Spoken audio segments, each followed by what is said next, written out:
Men 20 Club Championship, round of 16. Both of us secured, I think, 10 or so K up to this point. And this game is worth another 10K. I'm on offense to begin, playing Nick Hacko. He's a cool dude. We're about the same age, and we're actually in pretty similar situations. Both of us were underdogs in our club. Immediately, I come with a nice little laser to the left sideline. This was a really nice play against man coverage, out of the play level sail. It's just a deep out route. It's a deep in route turned into a deep out route in the play level sail. I liked it a lot, right? We got second inches coming up here right now, boys. Nick Hacko, as you can tell, was the Saints club champion. I, of course, in the Bucks club champion. Now, we're missing the game for the round of 32. And the reason for that, as we get a nice gain right there, is because it just wasn't streamed. There's only bits and pieces of it that was streamed, and none of it was uploaded onto YouTube. I could find those bits and pieces, but it's just like, it's not that long. I am very happy right now. Jeez, I am singing. It's just like, it'd be like 2 minutes worth of actual footage. So it's not really worth it for me. So we beat Bugs in the round of 32. He was the Falcons club champion. We beat him in a hell game, and now we're moving on to Nick Hacko. This was streamed. All right, boys. So nice little check down right there. I want you guys to pay attention. If you watch my Duke gameplay, you'll know that when they are man aligned like this, right, no corner on the left side, he's in 3-4 odd, I'm going to put my tight end on a corner here. He has to user this corner route, all right? So he does. He users it, and actually, we actually kind of have a step, but no. And we're able to throw this hitch underneath for a gain of about Trey, or we got 4, so a quattro. Low motion left to right here. I think we're going back to the same deep out route play, are we? Let me see if we are. There's a chance we run the ball here. I can't imagine we do, actually. Let's see. Okay, we're going. I don't love this play, actually. I'm surprised I called this. Double drag. I'm pretty surprised I called this, and I actually have B super late. That's a read I would not miss anymore, actually. I wonder why I called that play. I don't like it, and I've never really called that play. But a big 3rd and 6 right here. Let's see what we end up doing. He's in the man align style defense again. Remember, there's always the threat of me running inside zone here and cutting this all the way back. I don't believe I do that here. And I think he's going to zone out. Yeah, he's playing zone coverage defense. I knew that. Pass lead to the sideline. We end up getting it for a first down right here, I believe. Or it might be a 4th and inches. I end up making a cardinal sin right here. 4th and inches. He's not in run defense here. I know he can't shoot this gap, and I have jukebox. And that's what we do. We just end up quick snapping the run. I actually hate doing that. I think it's a bad play call. It works out for me. We get the first, but it's a scary play call where I'm just hoping that the hurry up he doesn't get defense set up in time, which I was right, but it's a bad play call. I'll stand by that. Let's see who we end up going. Again, he's in this man line defense, so I'd expect me to keep on motioning over this deep out route that should be coming here, but instead. So a big issue I had in this game, and I remember this now thinking back on it, is that I called a lot of bad plays. And it was a combination of reasoning behind it. One, I thought he was playing some pretty decent defense. Even though he was in a defense I had seen a lot, I thought he was doing some good stuff out of it. 2, I actually, leading up to this, I had not played the game in about 5 or 6 days, actually, due to how my travel was. With going home, going from my college to my home to here, and then this was like 2 days after we've been here. And then probably the biggest reason is that at this point I'm just not thinking super clearly. I'm very excited to be in the moment. I'm very anxious. I'm nervous, and I'm not thinking super clearly. And I'm calling a lot of bad plays. And you'll see that as I talk it throughout this game. You'll see me do this. This is a good play right here, though. I'm a big fan of this. Let's see what we end up. Do we just snap this right here? We should. 3rd and 10. What do we got here? Double streaks. Double seam streaks. Looking for a touchdown up the seam. What we got? Nothing. Don't really have anything at all. Looking for a route bounce. And did we just throw this ball away? We get sacked for nothing. And I guess I do just kick 3 here, which is something I don't like having to do, but I do trust my defense. I think I have a good defense. Nick Hacko, though, plays a pretty interesting way of offense here where he runs a lot of gun bunch, but he has jukebox on his halfback, and he audibles down into different single back formations that allow him to run stretch. So it puts me in a weird spot. It kind of dictates the way I have to play, because that jukebox paired with the stretches is so good that I kind of have to always be in run defense, and then which allows him to run gun bunch at a very high level on offense, right? It's very easy for him to run gun bunch then. So kudos to Nick Hackle for running that type of scheme, and it's the reason he got this far. Is that it was very meant to beat the defensive meta, and it definitely put me in a weird spot. You'll see that. So I don't like I'm in that 3-4 over Ed that we talked about the last game, basically that 4-5 look style of defense against Bunch, and I don't like it against Bunch, but it's because I'm scared of him audibling down. I'd rather him pass from Bunch and beat me than run the ball and beat me. And immediately he runs halfback sweep, and we get a tackle in the backfield for at the line of scrimmage, which is like okay, here we go. That's a big deal. That's a good start for us. I'm very happy, but it's just tough, man. It's tough whenever you have to play a style of defense that you don't want to. And I mean, that's how I play the game, which is I like playing the game like that, but it sucks when someone does it to you. So kudos to Nick Hackle for that. A good scheme. Ends up having to throw the ball away. We're playing good defense though. Just needing to get onto this fourth down. Fourth down for him puts him in a weird spot, and I am singing. We're gonna skip some. Yeah, we're gonna skip that a little bit. Damn. I had a lot of fun singing. I'm really not embarrassed by it, but it's just funny. I want to just get to the gameplay. You see, 3rd and 10, he audibles down. I call timeout, and because look at this. I was in 3-4 bear here, looking to send pressure at him. He sees that, so even on 3rd and 10, he's willing to audible down, and he's going to make me have to run a defense I don't want to run. 3rd and 10, let's see what we have. Good user, nothing's really open. Able to just barely fit that in route in. Good dot by him. Devin Hester's able to keep the chains moving. And you see, I mean, it just becomes a game of I have to run a defense that is not good against Bunch against him, because he's always threatening to audible down. All right, and that was it was a big lack of preparation on my side. I was so focused on winning my first game. I'll be honest, I've never been someone to super look ahead at many matchups from where I'm at. I was very big on I need to win my first game, and all of my prepping went into that. And mind you, I was working a full-time job at this time. I was in school full-time, so there wasn't a ton of time for me to prep. So all the time I did have was in trying to beat my first opponent, right? So lack of preparation kind of screws me a little bit in terms of scheme on defense. We're still gonna be trying our best, right? We're still gonna be making things work, and we're back in that gap shoot defense that we talked about against the Duke game as well, where we're looking to be able to shoot a gap. We actually get a nice shed right there. That's part of that defense, and then we're able to wrap this dude up right here. 2 rushes for 2 yards. I'm feeling pretty good about that, and I think that pushes him to a 2nd and 8, it looks like. And it's really like I'm just trying my best to make him have to pass the ball. Pass the ball from Bunch. If you beat me doing that, it is what it is, man. You see him audibling down, gonna go into that single back. I'm in 3-4 bear. Instead of calling timeout this time, I try to just audible my guys to get into a little better positions. But again, this is not defense I want to be in. And now you see, I get my guys out of the heavy blitz look. He goes back into Bunch, and it's like, oh, okay, awesome. That's really fun. And my defense is screwed right here. It really got screwed. It's a chess match. I don't know if the best word to say is a chess match. It's definitely a thinking game that's going on of some sort. I'll give it that. It's a frustrating game going back and forth. Basically, whatever defense I come out in, he calls his play based on, and then if I try to adjust my defense to that, he'll go back, and it's just you don't have that much flexibility on defense. Even still, 2 Maddens after, and probably 3 once this new game comes out here in a month, you just don't have the flexibility to even match. What they're doing here, right? You don't have the flexibility to even match what they're doing here. So it's a pretty frustrating thing. He gets a little jukebox right there, going to the sideline. Troy Apake getting tackled down for a nice little gain of 20. And that's just an example of he's able to exploit my defense. Look, right? I'm in bear. He audibles down. I try moving my guys into position. I get clicked off. He ends up jukeboxing me. That was 3rd and 8. And he was more than willing to run the ball and gets a good gain of about 20. And it's like, what? I'm sitting here. I'm like, what am I supposed to do, right? Tyreek Hill going motion left to right.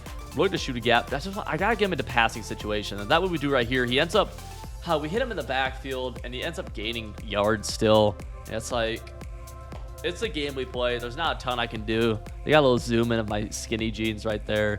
I still have that sweatshirt I'm wearing underneath. That jersey you see me wearing in this is back there, by the way, which is cool.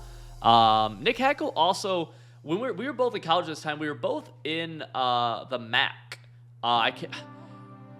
Where does he go? He goes somewhere in the MAC. I know, in the MAC, and I went to Western Michigan University. I believe I'm 1 year ahead of him. Let's skip ahead a little bit. 2nd and 7. Again, he's able to run that ball, able to get good yardage, and he's going to end up punching it in off a run play here shortly. He does. Takes a 4-point lead, and that's just kind of like why you can't afford to have bad plays like I did on my first drive, because I only got 3. Immediately, we're going to a bomb. We called this bomb in the first game, or in the game against Duke, and we end up having to throw it away, which is fine. I don't mind calling a play like that on a 1st and 10. Have to throw the ball away. It's whatever.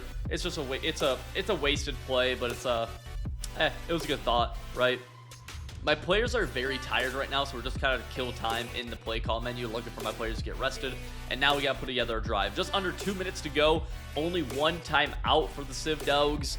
He is in a man-aligned style defense right here. You see no corner on this left side. So we will be trying to take advantage of that. And he is playing a lot of coverage defense, actually. A lot of send 4 coverage right here.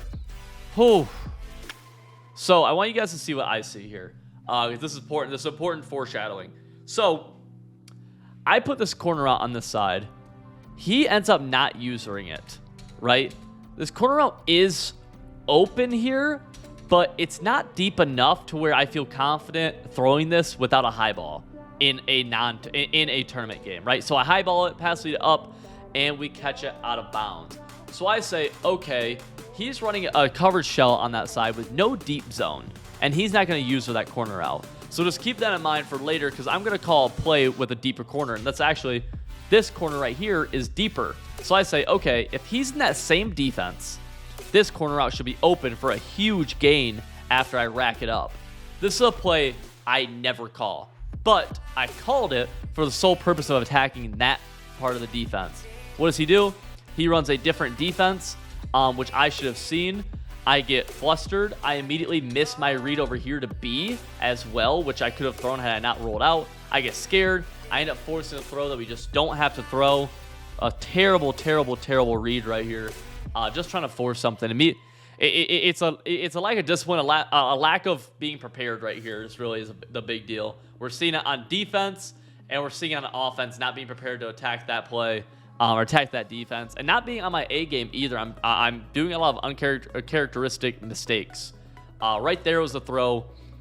Up until this point at clubs, I don't think I'd thrown up an interception yet, actually. Unless it was like a halftime thing where you just lob the ball up. Again, he's just going to run the same style of defense, 2nd and 3, or offense, 2nd and 3. He's going to flip into single or near close flex, basically. We tackle in the backfield, get him to a 3rd down, 3rd and 5. And he's going to run the ball again. No, I guess no reason not to for him. We should stop this run right here, huh? We should. Not much time left on the game and play clock. Let's see. What does he do? Does he just run? Yeah, he just wants to take the rest of this clock. He wants me to have to use a timeout.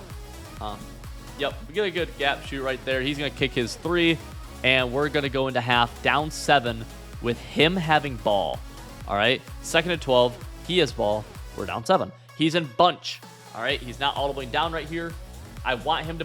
This is what I want. Like, best case scenario is he's in bunch passing the ball against me. Right? He has A. He doesn't throw A.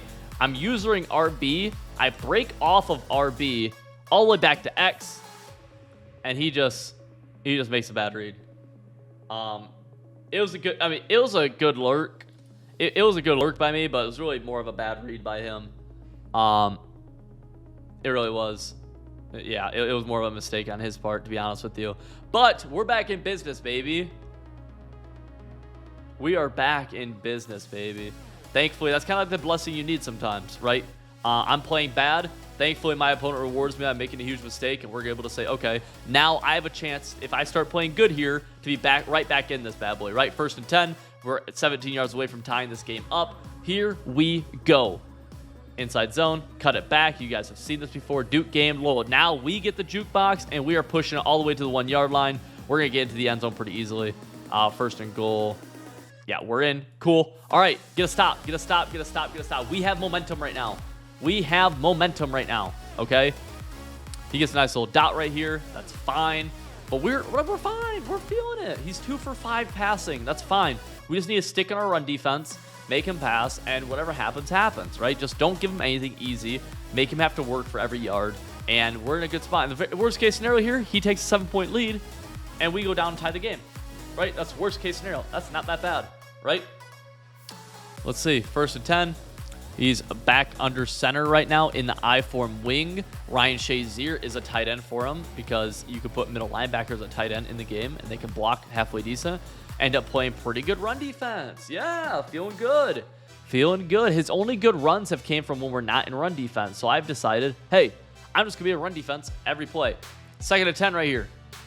I am still in our run defense, and we go into a covered shell of cover 3 cloud. Okay, cover 3 cloud has this guy right here where my cursor is in a deep blue up here. Okay, he's right here. He's going to a deep blue up here. All right, he is an outside third. That's important because when this ball gets snapped, he gets stuck. And Nick Hacko has a 1-play touchdown. So, just like that, all momentum has been lost. We are in a awful spot now. Not awful, but we had a lot of momentum. He had to work on offense, and we immediately blew it. And that's not a good thing. Obviously, it's not a good thing at all. First and 10 for us. You actually see me for one of the first times audibling into a new formation. This is just a little gimmick play that I had found, and I just wanted to see if he had any defense for it. I actually knew it would be pretty good against the defense he was running, and I was like, okay, you know what? He just got a bunch of momentum his way. I want to see if I can make the game kind of easy on myself, especially at this point. I've identified that I'm not playing very well. I can tell that I'm not in the right mind. Like, I'm not feeling it for whatever reason, right? So I've recognized that. So we're kind of going into this little cat and mouse scheme, running this kind of RPO sweep play. We're able to throw the bubble right there. And it's like, obviously, it's not going to be super sustainable, but I'm just trying to pick up cheap yardage right here, just trying to see if I can't help myself out and just make things easy for me, because clearly I'm struggling. I'm struggling at the skill gap part of the game right now. So let's see, we go for another one of these runs, and this time we actually are stuffed for a gain of literally nothing. We can hit the line of scrimmage. So we got to go back to just calling our regular plays, which is fine. I got some nice cheap yardage, which is always nice. In a tournament game, dude, when you're able to get cheap touchdowns, cheap yardage, anything to make it the game a little bit easier on yourself, to get yourself going into a rhythm, it's always really, really nice. It's so hard in tournament games sometimes, especially you get out of rhythm. It's so easy to let that stuff spiral out of control. So I like those play calls by me. Something cheap, something easy. And now we're working back into the groove of our offense. Then we're going to do a little motioning across right here. Tyreek Hill's going to get snapped. And let's see, he's doing a lot of zoning out. Good defense by him. We have X, able to throw X. We got it. Good stuff, Tyreek. And we're going to take this into the fourth quarter right here. Down 7 points, but not the end of the world. Second and 13. Let's see. I'm curious what I end up doing right here, actually, because I do not know. End up going with the little dagger concept that we have ran a ton. He ends up blitzing me. We pick up the blitz, and we're going to have... This is just a great example of me just playing bad, and I make that face because I know I do. Look, his user bites down. I got to see this. I got to throw X. This X is open right here, man. Or if I'm going to throw A, I have to throw it sooner. Instead, I throw it so late where I catch it for... I think I catch it out of bounds, don't I? Yeah, and just bad by me. Playing really bad. For our first couple of games, I played nearly perfect on offense. Just really out of my rhythm here, out of my comfort zone. Third and 13. Need to pick up this first. Got to pick up the first. And I go back to the same play. It was open. So we go back to the same play. This time, I think we throw... Did we throw it? Yeah, we throw X deep. Not able to get it. That time, it's actually covered. Gets picked out of bounds. Fourth and 13. I am going to just end up kicking right here. So we got to get a stop. We're down 4. We could let up 3, but we're down 4. And we got to start playing run defense, which I feel okay in run defense as long as I'm in my run defense. Right here, boom. He ends up getting a nice little cut up. That was a pretty good cut up by him. A gain of 5. Second of 5. Clock is ticking and we're gonna go a little bit quicker speed right here because there's a lot of clock chewing going on. A lot of clock chewing going on. Second to 5, he flips his bunch left to right, or right to left. Bunch left now, and he's going to the halfback sweep. Needing to get a stop right here on this play, and we are able to tackle him for a gain of about 4. It's gonna be a 3rd and 1. This is a big 3rd and 1 right here, ladies and gentlemen. He ends up, what's he do? Does he pass the ball right here? I'm curious.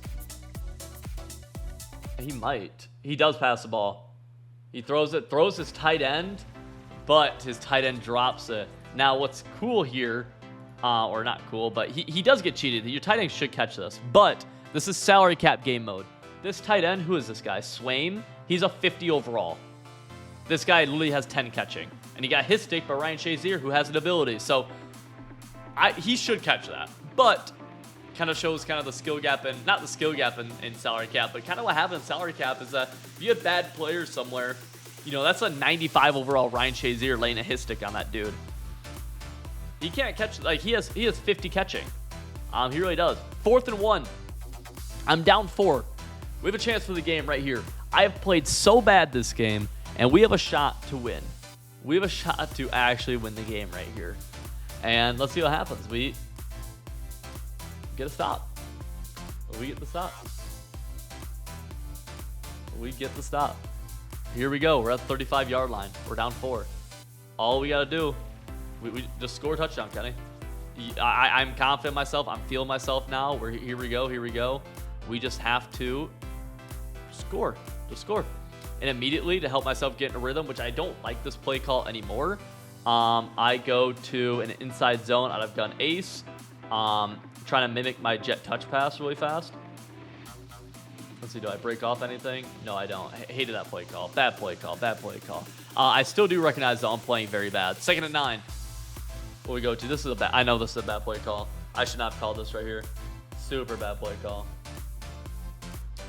End up throwing the hitch though. Able to get. Oh, we actually got good yardage right there, huh? 3rd and 1. Was looking to just get the chains, move the chains, move the chains, move the chains.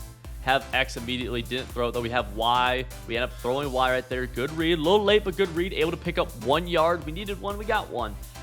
1st and 10, just under 2 to go. He's down to just 2 timeouts now as well. I don't like this play against man line. I don't know why I keep wanting to go to it. Looks like actually we go to a streak right here. We have it, but he instantly. Props to him. He had been mostly setting 4 at me. Right here, he blitzes me. I gotta throw the ball away. I have to. And now we're behind the chains. 2nd and 16 or so, I believe, right here. And so, or 2nd and 18. And because it was 2nd and 18, I decided to go to a glitch in the game called the Batman. This was a touchdown glitch, basically, where you put a streak, you put a comeback, and watch what happens, boys. This was something that had worked many times for me and my entire crew in games. This was very successful, and we'll actually see what happens. We throw it, and we get picked. Now, nobody knows this is a glitch, and because I threw a pick, you guys don't even think it worked. But here's where it's kind of interesting. This corner gets dumbed out just like he should. See, this corner, the guy on him, does not do anything. He does not make a play on this ball. This ball right here, my receiver catches this ball. But we get a diving animation, an animation that never happened on this pass. On top of that, my diving animation then gets hit by somebody. Right? Then he gets a tip pick from it with the linebacker. Now, I was going for a glitch, so I didn't get cheated. But if we just get a normal catch animation right here, if I just catch this, if it just doesn't get tip picked, we have a whole different conversation right here. This was a wild glitch, so it was very, very successful. We called it the Batman. Just didn't work for me right there. I can't really be upset. Just is what it is. He ends up winning the game, breaking off. Yeah, this is just, yeah. He's in Neil. And yeah, GG's to Nick Hacko. I will say, I was happy of the people I could lose to in this situation. I was happy to lose to Nick. Good dude, similar ages. A lot of respect for him. It was both of our first tournaments. But yeah, that ended my first club run, Final 16 run. I've made another Final 16 run since then, and that was in Madden, or that was in this past Madden, in the Thanksgiving tournament, or one of the early tournaments this year. I made a Final 16 and a Final 32. This was a ton of fun. The Buccaneers were awesome, and this is what kind of kick-started my entire career.